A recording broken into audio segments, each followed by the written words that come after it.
Good morning विद्यार्थियों। साई राम।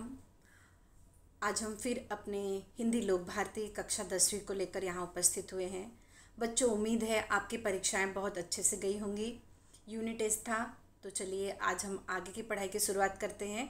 अपने semester की परीक्षाओं की शुरुआत के लिए आगे के पाठों को पढ़ना भी ज़रूरी है। तो बच्चों चलो आज हम आगे की पढ़ाई की शुरुआत करें। इस पढ़ाई की शुरुआत करने से पूर्व आपसे मैं कुछ प्रश्न पूछती हूँ, आप उसका आंसर देखिए क्या निकलता है, और उस आंसर के माध्यम से, उस उत्तर के माध्यम से हम आज पहुँचेंगे कि हम आज किस पाठ की शुरुआत करने वाले हैं। चलिए बढ़ते हैं आगे की तरफ। बच्चों, दुनिया के दुख दर्द से मन को राहत कैसे मिल सकती है? आपके मन में कुछ आंसर आ रहा है? यस, ईश्वर के नाम स्मरण, पूजा, भक्ति, भजन, कीर्तन से। बच्चों, जब हम कभी दुखी होते हैं या मन हमारा अशांत होता है तो हम कहीं मंदिर में जाके ऐसे बैठ जाते हैं या एकांत में शांत होकर बैठ जाते हैं, ईश्वर का, भगवान का नाम ही ले लेते हैं। तो इस प्रकार दुनिया के दुख दर्द से मन को राहत कैसे मिल सकती है? ईश्वर के नाम स्मरण, पूजा, भक्ति, भजन और कीर्तन, ये एक ऐसा माध्यम है कि थोड़े से मन को शांति मिलती है। अब उसी प्रकार बच्चों, आराध्य का स्मरण चिन्हों के आधार। आराध्य का अर्थ होता है हमारे भगवान। अब कोई किस भगवान की पूजा करता है, किसी के आराध्य अलग हैं, लेकिन कुछ ऐसे भगवान हैं जिनको हम अच्छी तरीके से जानते हैं। उनके जो अस्त्र शस्त्र होते हैं, जो उनके माध्यम हैं हम तक पहुंचाने के, उनसे हम पता कर सकते हैं कि भाई ये कौन से भगवान का नाम आने वाला है। अब जैसे मोदक का नाम ले लिया जाए, मोदक का नाम याद आते ही हमें कौन याद आते हैं? हमारे गणेश, गणपति बप्पा याद आते हैं। तो चलो देखते हैं। अब जैसे ये वीणा है, वीणा से हमें किसका नाम स्मरण होता है? ज्ञान की देवी सरस्वती का नाम स्मरण होता है। त्रिशूल और डमरू हमारे शंकर भगवान। ये पैसा लक्ष्मी माता। मुरली और मोरपंख कृष्ण। चक्र विष्णु। मोदक हमारे गणपति बप्पा। तो ये हमारे आराध्य का स्मरण चिन्ह है। मतलब इन चिन्हों के माध्यम से हम अपने आराध्य तक पहुँचते हैं, हमें पता चलता है हमारे ये आराध्य के स्मरण चिन्ह हैं। तो बच्चों, उसी प्रकार आज हम जैसे आराध्य के स्मरण चिन्ह होते हैं, तो उसी प्रकार आज हम भक्त कवियों को भी देखते हैं। भक्त कवि जो हैं उनके भी अपने अपने आराध्य हैं, उनके भी अपने अपने भगवान हैं। अब जैसे आपके सामने जो ये चित्र है, ये किसका चित्र है? सूरदास जी का चित्र है। ये भी एक भक्त कवि हैं। यह भक्त कवि किसके थे? कृष्ण के। ये हमारे पास कौन है? ये रहीम है। रहीम के बाद हमारे पास आते हैं तुलसीदास, और तुलसीदास के बाद कबीरदास। अंत में हमारे पास आती हैं मीराबाई। मीराबाई भी भक्त कवियों में से एक हैं। तो बच्चों, आज का जो हमारा पाठ है वह पाठ मीराबाई से ही संबंधित है, उनके आराध्य से। मीराबाई के आराध्य कौन रहे हैं? कृष्ण। हम आगे की तरफ बढ़ते हैं। अब जैसे बच्चों, ईश्वर भक्ति की आवश्यकता लोगों को क्यों पड़ती है?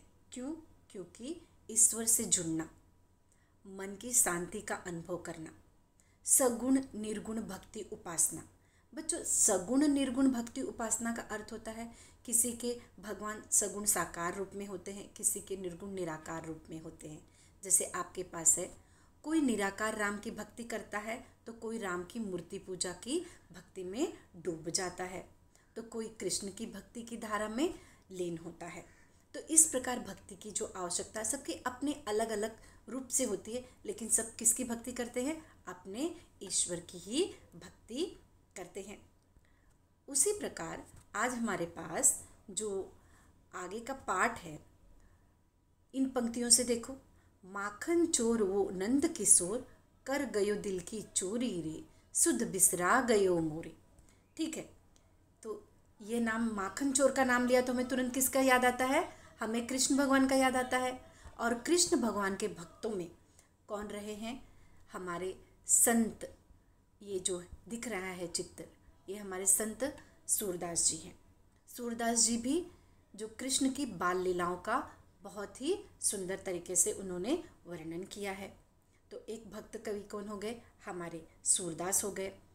अब आगे की तरफ हम बढ़ के देखते हैं तो हमारे जो संत भक्त कवि सूरदास जी हैं, ये कृष्ण की भक्ति के महान भक्तों में प्रमुख रहे हैं और मीराबाई भी प्रमुख हैं।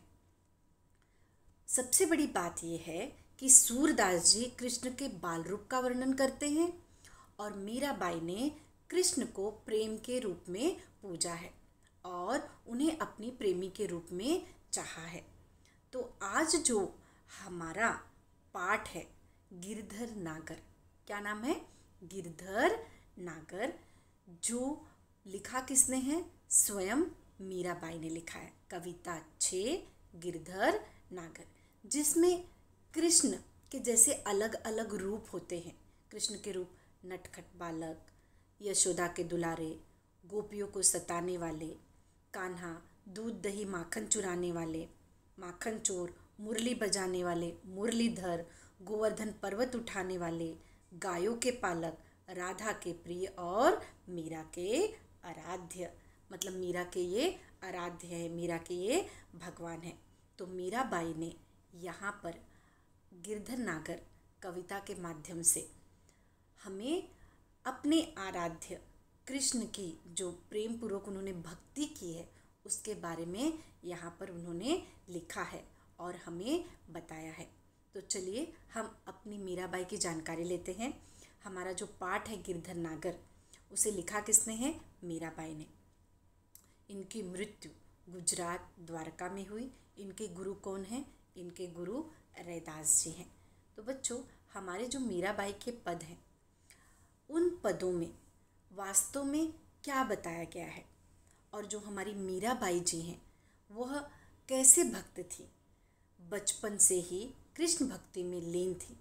गृहता घूम घूम कर मंदिरों में अपने भजन को सुनाया करती थी। मीराबाई के भजन और उपासना माधुर्य भाव से ओतप्रोत हैं। आपके पदों में प्रेम की तल्लीनता समान रूप से पाई जाती है। मतलब मीराबाई कृष्ण भक्ति में पूरी तरह लीन थी। बचपन से ही इन्होंने ही कृष्ण के प्रति पूरा अपना सब कुछ समर्पण कर दिया था। बात यह है बच्चों कि एक बार ये बहुत छोटी थी तो वो अपने महल में खड़ी हुई थी। तो महल के नीचे से एक बारात जा रही थी। तो बारात को देखकर इन्होंने अपनी माँ से पूछा, माँ वो घोड़े पे बैठा हुआ कौन जा रहा है? तो उनकी माँ ने कहा, वह एक राजकुमार है, वह अपने राजकुमारी को लेने जा रहा है। तो मीरा बचपना था उनमें, उन्होंने अपनी माँ से पूछा, माँ मेरा राजकुमार कब आएगा मुझे लेने? तो माँ काम में व्यस्त थी। मीराबाई बचपन में बच्चे कैसे जिद्दी होते हैं उस प्रकार मीरा ने जिद पकड़ लिया, माँ मेरे राजकुमार कब आएंगे? तो वहाँ पे कृष्ण की मूर्ति रखी हुई थी। माँ ने कह दिया, यही तुम्हारे राजकुमार हैं। तब से ही मीरा के मन में कृष्ण के प्रति पूरी भक्ति में वह लीन है। इनकी प्रमुख कृतियाँ नरसिंह जी का मायरा, गीत गोविंद, राग गोविंद, राग सोरठ के पद्य आदि। बच्चों, आगे हम देखें कि पद्य संबंधी वास्तव में हमारे पद में जो हम पद पढ़ने वाले हैं उसमें क्या बताया गया है। प्रस्तावना: मीराबाई के सभी पदों के आराध्य के प्रति ही समर्पित है। मीराबाई के जो भी पद हैं उनके आराध्य कौन है? कृष्ण। आपके पदों का मुख्य स्वर भगवत प्रेम ही है। प्रस्तुत पदों में आपकी उत्सुकता, मिलन, आशा, प्रतीक्षा के भाव सभी अनुपम हैं। मतलब इनके जो पद हम आज पढ़ने वाले हैं उनमें उनकी उत्सुकता है अपने कृष्ण से मिलने की। वह एक उम्मीद लगाए बैठे हैं कि मेरे कृष्ण, मेरे आराध्य मुझसे मिलने आएंगे और उनके मिलने के इंतज़ार में वह पूरी तरह भक्ति में लीन है। प्रतीक्षा, इंतज़ार कर रही हैं और जब वो अपने आराध्य से मिलेंगी वह भाव, सभी भाव को बहुत ही सुंदर तरीके से प्रस्तुत किया गया है। तो हमारा जो गिरधर नागर कविता है वह इस प्रकार है। ये कविता हमारे पास 3 पदों में है। तो आज हम पहला पद देखेंगे और उस पहले पद का 2-2 पंक्तियों के अनुसार हम अर्थ देखेंगे। तो जो हमारे पहले पद में है ये रही वो पंक्तियाँ। मीराबाई कहती हैं, मेरे तो गिरधर गोपाल दूसरो न कोई, जाके सिर मोर मुकुट मेरो पति सोई। छाड़ी देई कुल की कानी, कहाँ करिए कोई, संतन ढिंग बैठी बैठी लोक लाज खोई। असुअन जल सिंची सिंची प्रेम बेली बोई, अब तो बेल फैल गई आनंद फल हुई। दूध की मथनिया बड़े प्रेम से बिलोई, माखन जब काढ़ लियो छाछ पिए कोई। भगत देखी राजी हुई, जगत देख रोई, दासी मीरा लाल गिरधर तारो अब मोही। ठीक है बच्चों, तो ये उनके पहला पद है जो आपकी किताब में है। इसी प्रकार दो पद और हैं जो आपके सामने है इस प्रकार। ये दूसरा पद है और ये रहा तीसरा पद। तो बच्चों आज हम क्या करेंगे, पहले जो हमारा ये पहला पद है, कौन सा, मेरे तो गिरधर गोपाल दूसरो न कोई, इस पद का जो लाइनें हैं इनका हम विस्तार पूर्वक अर्थ देखेंगे। क्यों बच्चों, क्योंकि यह पंक्तियाँ थोड़ी सी कठिन हैं, इनके शब्दार्थ हमें देखने हैं। आपके सामने शब्दार्थ भी है। अब जैसे प्रथम दो पंक्तियाँ, मेरे तो गिरधर गोपाल दूसरो न कोई, जाके सिर मोर मुकुट मेरो पति सोई। इसमें गिरधर किसको कहा गया है, कृष्ण को। क्यों कहा गया है, गिरिधर, गिरि को धारण करने वाला। गिरि का अर्थ होता है पर्वत। कृष्ण ने पर्वत को भी अपनी उंगली पे उठा लिया था, तो ये हो गया गिरधर। गिरिधर, गिरि को धारण करने वाला। गोपाल, गायों को पालने वाला। मेरे तो गिरधर गोपाल, मेरे वो कौन है, गिरधर और गोपाल, जिन्होंने गिरि को धारण किया है, जो गायों को पालते हैं। जाके, जाके का अर्थ होता है जिसके। देखो दूसरी लाइन में, जाके सिर मोर मुकुट, जाके का अर्थ होता है जिसके। सिर, सिर का अर्थ होता है माथा, जिसके सिर पर क्या है, मोर मुकुट। मोर मतलब मयूर, मोर पंख। कृष्ण के मुकुट पे मोर का पंख तो होता है, और मुकुट मतलब ताज। मेरो पति सोई, सोई का अर्थ होता है वही, वही मेरे पति हैं। बच्चों इसमें मैंने पहले ही बताया था आपको कि मीरा कृष्ण की भक्ति में पूरी तरह लीन है। उन्होंने अपने ही आराध्य को अपना सब कुछ मान लिया है। तो कठिन शब्दों के अर्थ देखें, गिरि, गिरि को धारण करने वाला मतलब पर्वत को धारण करने वाला। गोपाल, गायों को पालने वाला। जाके, जिसके। सिर, माथा। मोर, मयूर। मुकुट, ताज। सोई, वही। मीरा क्या कहती है, मेरे तो गिरधर गोपाल हैं, दूसरा कोई नहीं है। और कौन, जिनके सर पर क्या है, मोर मुकुट है, वही मेरे पति हैं। ये दो पंक्तियों का अर्थ देखा। अब हम देखते हैं आगे की दो पंक्तियाँ। आगे की दो पंक्तियाँ किस प्रकार है, छाड़ी दे कुल की कानी, कहाँ करिए कोई, संतन ढिंग बैठी बैठी लोक लाज खोई। अभी छाड़ी दे, छाड़ी दे के अर्थ क्या होता है, छोड़ देना। कुल, कुल मतलब परिवार। कानी का अर्थ होता है मान मर्यादा। कहाँ करिए कोई, करिए मतलब करना। संतन, संतन का अर्थ होता है संतों के साथ। ढींग, नज़दीक। बैठी बैठी मतलब बैठना। लोकलाज, मान सम्मान। खोई का अर्थ होता है खो देना। मतलब ये मीराबाई यहाँ पे इन दो पंक्तियों के माध्यम से क्या कहती हैं, वह कहती हैं कि मैंने छोड़ दिया, अपने परिवार के मान मर्यादा को छोड़ दिया, और मैंने क्या किया, संत लोग के साथ बैठ के मैंने उनके रंग में ही रंग गई हूँ। मैंने सारे लोक लाज को छोड़ दिया, ऐसा लोग कहते हैं। आगे की पंक्तियाँ देखते हैं। आगे की पंक्तियों में कहती हैं वो, असुवन जल सिंची सिंची प्रेम बेल बोई, अब तो बेल फैल गई आनंद फल हुई। वह क्या कहती है, असुवन, असुवन का अर्थ होता है आंसू। सिंची, सिंची मतलब सींचना, कैसे पेड़ पौधों में हम पानी डालते हैं, तो वो क्या कहती हैं, अपने प्रेम रूपी बेली, बेली मतलब लता, क्रीपर होता है ना, तो वो क्या कहती हैं, मैं अपनी प्रेम रूपी बेल को किससे मैंने सींचा है, आंसुओं से सींचा है। अब बेल तो फैल गई, बेल मतलब जो मैंने प्रेम अपना कृष्ण के प्रति मेरा जो प्रेम था वो अब क्या हो रहा है, धीरे धीरे फैल रहा है, और मुझे क्या हो रहा है, आनंद फल हुई, अब मुझे आनंद प्राप्त हो रहा है। मैंने आंसुओं से अपने प्रेम रूपी बेल को सींचा है और अब क्या हो रहा है, मुझे उसका आनंद फल मिलने ही वाला है। आगे की दो पंक्तियाँ में कहती हैं, दूध की मथनियाँ बड़े प्रेम से बिलोई, माखन जब काढ़ लियो छाछ पिए कोई।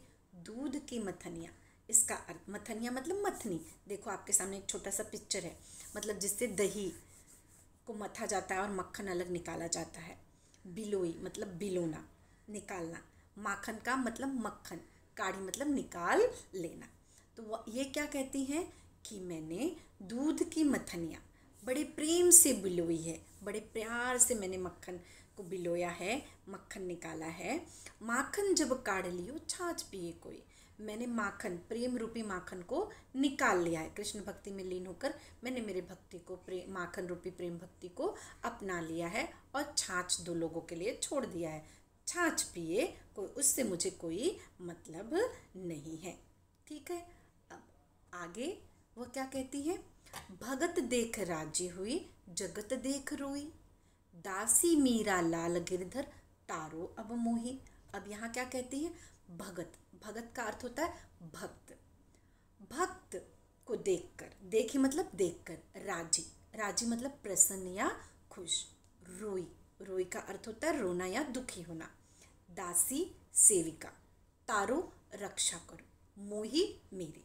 अब वो कहती है, भगत देख राजी हुई जगत देख रोई। मैं भक्तों को जब देखती हूँ, जो भक्त में लीन होते हैं, उन्हें देखकर मैं बहुत मतलब प्रसन्न होती हूँ, खुश होती हूँ। लेकिन दुनिया को देखकर मुझे तकलीफ होती है। दासी मीरा लाल गिरधर तारो अब मोही, मैं तुम्हारी क्या हूँ, सेविका हूँ। अब गिरधर गोपाल, हे मेरे आराध्य, अब मेरी रक्षा करो, मैं तुम्हारे हवाले हूँ, मेरा उद्धार करो, ऐसा मीराबाई कहती हैं। तो इस जो पूरे पद में था, पहला वाला पूरा पद, इस पूरे पद का अर्थ अब हम देखें क्या है। गिरि को धारण करने वाले गायों के पालक कृष्ण के सिवा मेरा और कोई नहीं है। जिसके मस्तक पर मोर का मुकुट सुशोभित है, वे ही मेरे पति हैं। उनके लिए मैंने कुल की मर्यादा छोड़ दी, चाहे कोई मुझे कुछ भी कहे। संतों के साथ बैठ बैठ कर मैंने लोक लाज त्याग दी है। मैंने अपने प्रेम रूपी बेल को अपने अश्रु रूपी जल से सींच सींच कर बड़ा किया है। अब तो यह प्रेम बेल फैल गई है और इसमें आनंद रूपी फल लगने वाला है। सही बात है बच्चों। यहाँ पे जो दो दो लाइनों का अर्थ हम देख रहे थे, वो दोनों लाइनों को अगर हम पूरी तरह जोड़ें तो उसका अर्थ इस प्रकार हुआ, जो आप आसानी से समझ सकते हो कि वह कह रही हैं कि मेरे पति कौन है, कृष्ण हैं, जो गिरि को धारण करते हैं और गायों को पालक हैं। जिनके मस्तक पर मोर मुकुट सुशोभित है, वही मेरे पति हैं। और उनके लिए मैंने क्या किया, अपने घर की मान मर्यादा को मैंने छोड़ दिया और लोकलाज को त्याग दिया और संतों के साथ बैठी, मतलब मैंने भजन कीर्तन में मैं लीन हो गई। मैंने अपने प्रेम रूपी बेल को अश्रु रूपी जल से सींचा और अब ये बेल फैल रही है और मुझे इसका आनंद रूपी फल मिलने वाला है, अर्थात मेरे आराध्य अब मुझे मिलने वाले हैं।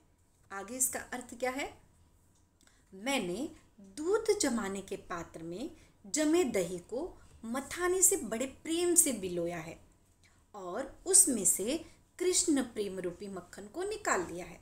यहाँ मक्खन को वो क्या कहती हैं, कृष्ण प्रेम। शेष छाछ रूपी निसार जगत को छोड़ दिया, मतलब मैंने यहाँ पे कृष्ण से प्रेम कर लिया, भक्ति कर ली, तो वह मेरा मक्खन है और ये दुनिया जो है वो छाछ है, इसलिए मैंने उसे छोड़ दिया। कृष्ण भक्तों को देखकर मैं प्रसन्न होती हूँ, परंतु संसार का व्यवहार देख मुझे दुख होता है और मैं रो पड़ती हूँ। हे गिरधर लाल, मीरा तो आपकी दासी है, उसे इस संसार रूपी भाव सागर से पार लगाओ। तो बच्चों इस प्रकार इसका अर्थ हुआ पहले पद का। तो जो हमने आज मीराबाई के जो गिरधर लाल का जो पद देखा हमने, तो उसमें गिरधर नागर, उसमें हमने 3 पद हैं, जिसमें से एक पद हमने आज किया, बाकी का 2 पद हम अगले कालांश में देखेंगे। और बच्चों हम 2 लाइनों का अर्थ हमने देखा, उससे संबंधित कठिन शब्दों के अर्थ आपको लिखने हैं। और जैसे एक पूरा पद था, पूरे पद का अर्थ भी आपके सामने है, इसे भी आप अपनी बुक में लिख लोगे तो आपको आसानी होगी, क्योंकि परीक्षा में पूछा जाएगा, इस बार परीक्षाओं में पूछा जाएगा कि इसका सरल अर्थ क्या है, तो आपको लिखना होगा। तो पहले पद में क्या है कि पहले पद में कृष्ण को मीरा अपना पति परमेश्वर मानती हैं और उन्होंने कहा कि मैंने उनके लिए दुनियादारी को छोड़ दिया है और कृष्ण रूपी प्रेम मक्खन को मैंने निकाल कर अपने पास रख लिया और ये दुनिया छाछ रूपी उसे मैंने छोड़ दिया। और वो भक्तों को, कृष्ण भक्तों को देखकर प्रसन्न होती हैं, परंतु संसार का व्यवहार देख मुझे दुख होता है। और वह क्या चाहती हैं, हे गिरधरलाल, मीरा तो आपकी दासी है, उसे इस संसार रूपी भवसागर से पार लगाओ, अर्थात उसका उद्धार करो। तो बच्चों इस प्रकार आज हमने क्या देखा, आज हमने गिरधर नागर का एक पद देखा, पूरी तरीके से उसका विस्तार पूर्वक अर्थ, उससे संबंधित जो प्रश्न होंगे आपको असाइनमेंट में दिए जाएंगे और इससे संबंधित क्या प्रश्न पूछे जा सकते हैं, किस प्रकार के, हम अगले कालांश में देखेंगे जब हम आगे का पद पूरा कर लेंगे। मुझे उम्मीद है बच्चों कि ये पद आपको बहुत अच्छे तरीके से समझ में आया होगा। चलिए फिर मिलते हैं अगले कालांश में।